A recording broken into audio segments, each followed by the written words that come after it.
Mungu hakupi mchumba.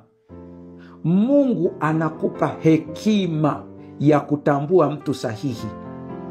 Mungu mnamuingiza kwenye shughuli ambayo sio za kwake, na mnasingizia Isaka kwamba Ibrahimu alipokuwa anahitaji Isaka aoe, alimtuma Eliezari aende kule, na Eliezari alienda kule na akamkuta yule binti kwamba ndiye anayefaa, kwamba Mungu ndiye aliyempa. Nenda kasome kile kisa vizuri. Eliezari aliweka vigezo na masharti kwamba binti nitakayemkuta atakayefanya ABCD. Vile vigezo sio ishara, ni karakta, ni tabia za msingi ambazo zinatafutwa. Akasema ambaye atalisha ngamia wangu. Hivi akataja hivi ni vigezo vya ukarimu. Zama zile mwanamke anapimwa kwa ukarimu. Hata Afrika ndio hivyo hivyo. Mwanamke mzuri anapimwa kwa anavyokarimu wageni na roho nzuri. Ndicho kigezo alichokiweka pale. Ina maana kama angelimuona msichana ambaye hana vigezo, ni kwamba kama ni mkarimu, atakaponiona mimi ni mgeni, niko na hawa ngamia, atawaza kunisaidia maana na moyo wa huruma. Hicho ndicho kigezo.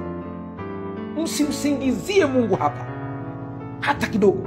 Mungu alimpa Adamu mke mara moja. Baada ya hapo hajawahi kufanya hivyo tena.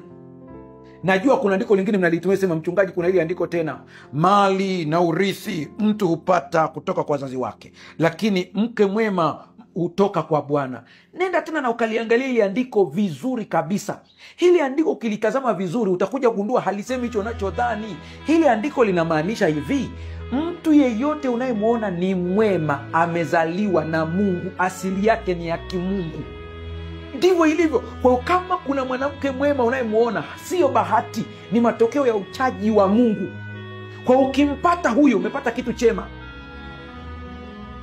Usianze kuweka ishara hapa. Unaweka ishara ni unachukua kachupa fulani, unasema haka ni ka fulani, haka unaandika jina la Ashura, haka unaandika jina la fulani, katakakoota. Ingekuwa ni hivyo, Mungu asingelimtumia Ellen White kuandika kitabu kinaitwa Kuchagua Mchumba. Ni compilation, najua, ya vitu vingi. Inatoka kwenye kitabu cha Nyumba ya Mkristo.